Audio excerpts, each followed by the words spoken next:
জাপানের ইতিহাসে এমন একটি সময় ছিল যখন সম্মান ছিল জীবনের চেয়েও বড়, আর তলোয়ার ছিল আত্মার প্রতীক। পাহাড় ঘেরা গ্রাম, কুয়াশায় ঢাকা উপত্যকা আর কাঠের দুর্গে বসবাস করত এক বিশেষ শ্রেণী, সামুরাই। তারা শুধু যোদ্ধা ছিল না, তারা ছিল এক আদর্শ, এক জীবন দর্শন। কিন্তু ইতিহাস কখনো স্থির থাকে না।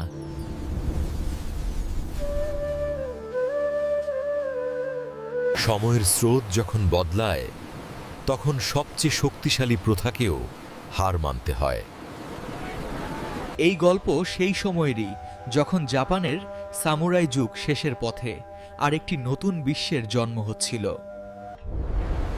শতাব্দীর পর শতাব্দী ধরে জাপান শাসিত হয়েছিল সামন্ততান্ত্রিক ব্যবস্থায়। দেশ ভাগ ছিল বিভিন্ন দাইমিয়দের অধীনে। প্রত্যেক দাইমিয়র নিজস্ব সেনাবাহিনী, নিজস্ব সামুরাই। এই সামুরাইরা শৈশব থেকেই শিখত যুদ্ধ, শৃঙ্খলা আর বুশিদো, যোদ্ধার নৈতিক পথ। বুশিদো শেখাত আনুগত্য, আত্মত্যাগ, সম্মান আর মৃত্যুকে ভয় না করা। সামুরাইয়ের কাছে পরাজয় মানে মৃত্যু, আর অপমান মানে আত্মাহুতি। এই ব্যবস্থার শীর্ষে ছিল শোগুন, বাস্তব ক্ষমতার অধিকারী। সম্রাট তখনও ছিলেন, কিন্তু তার ভূমিকা ছিল প্রতীকী। দেশের বাস্তব শাসন চলত শোগুন ও সামন্ত প্রভুদের হাতে। বহির্বিশ্ব থেকে বিচ্ছিন্ন এক জাপান, যেখানে বিদেশি প্রভাব প্রায় নিষিদ্ধ। এই বিচ্ছিন্নতাই একসময় শক্তি ছিল, কিন্তু ধীরে ধীরে তা হয়ে উঠল দুর্বলতা। 19 শতকের মাঝামাঝি সময়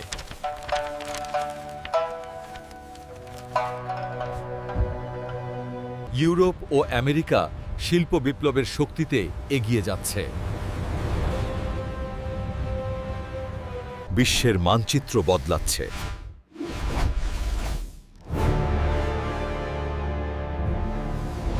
নতুন অস্ত্র, নতুন নৌবাহিনী, নতুন বাণিজ্য নীতি পৃথিবীকে ছোট করে ফেলছে। যুদ্ধের সংজ্ঞা বদলে যাচ্ছিল।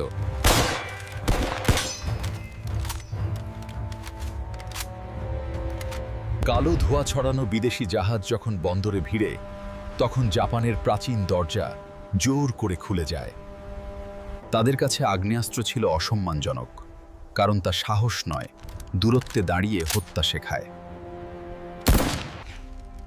বিদেশিদের আগমন সামুরাই সমাজে ভয় আর ক্ষোভের জন্ম দেয়।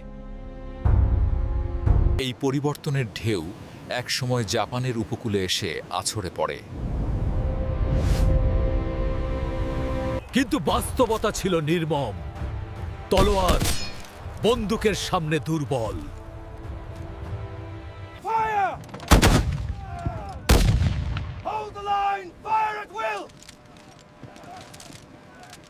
একদল চায় পুরনো ব্যবস্থা ধরে রাখতে, আরেক দল বুঝতে পারে পরিবর্তন ছাড়া বাঁচা যাবে না।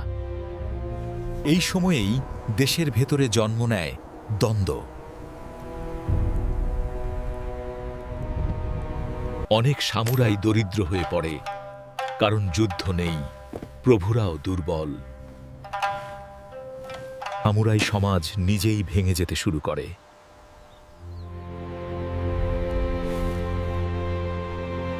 যোদ্ধারা, যারা একসময় সম্মানের সঙ্গে বেতন পেত, তারা এখন কৃষিকাজ বা ছোট চাকরিতে নামতে বাধ্য হয়।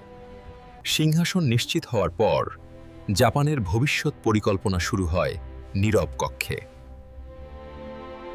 এই মুহূর্তেই জাপান বুঝে নেয় পুরনো যুগ শেষ আর নতুন যুগের সূচনা হলো।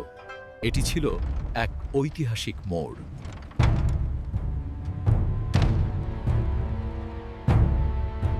Comme vous pouvez le voir sur cette carte, la clé est la mobilité de l'artillerie.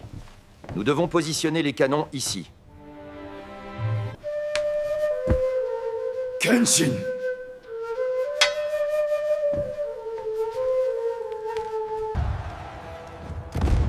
এই সিদ্ধান্ত ছিল সামুরাই শ্রেণীর জন্য সবচেয়ে বড় আঘাত। শতাব্দীর ঐতিহ্য ভেঙে যায় এক ঘোষণায়। বাধ্যতামূলক সামরিক প্রশিক্ষণ চালু হয়, যেখানে সামুরাই নয়, সাধারণ কৃষকও সৈনিক হতে পারে। শগুনের শাসনের অবসান ঘটতে থাকে। রাজধানী বদলায়, প্রশাসন বদলায়, আইন বদলায়। সবচেয়ে প্রতীকী পরিবর্তন আসে যখন তলোয়ার বহনের অধিকার কেড়ে নেওয়া হয়। এই পরিবর্তনকে বলা হয় পুনর্জাগরণ, এক নতুন যুগের সূচনা। সেনাবাহিনী গঠন হয় ইউরোপীয় আদলে।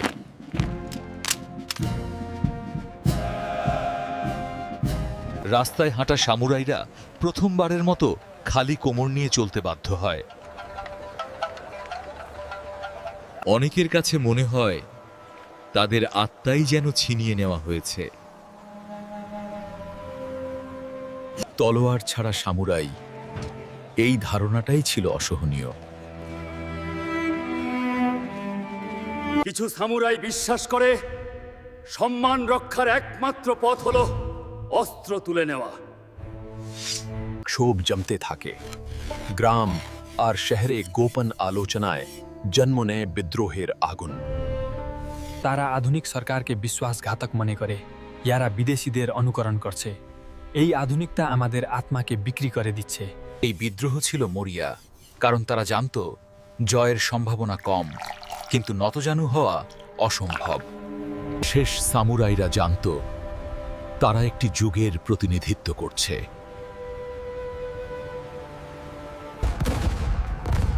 যুদ্ধক্ষেত্রে ধোঁয়া আর রক্তে ঢেকে যায় পাহাড়ি ভূমি।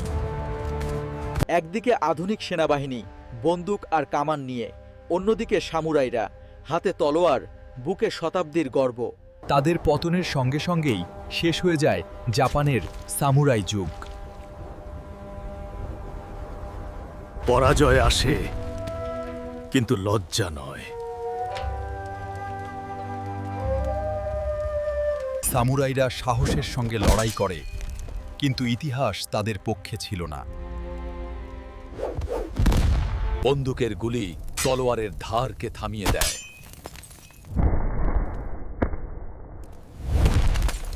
শেষ বড় সংঘর্ষে মুখোমুখি হয় দুই যুগ।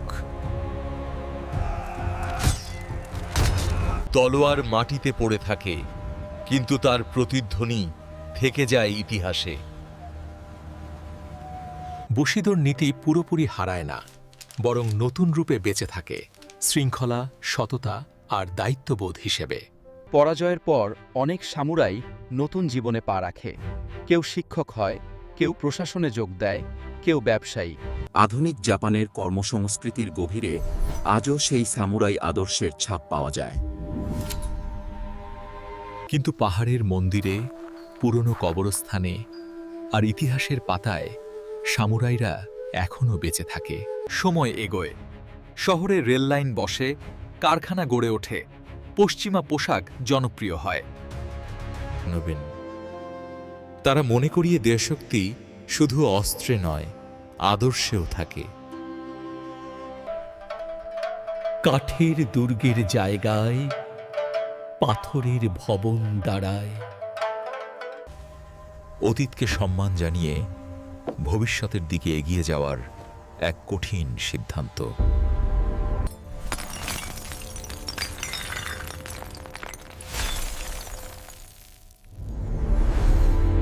তলোয়ার নামিয়ে রেখে কলম আর প্রযুক্তি তুলে নেওয়ার সাহস।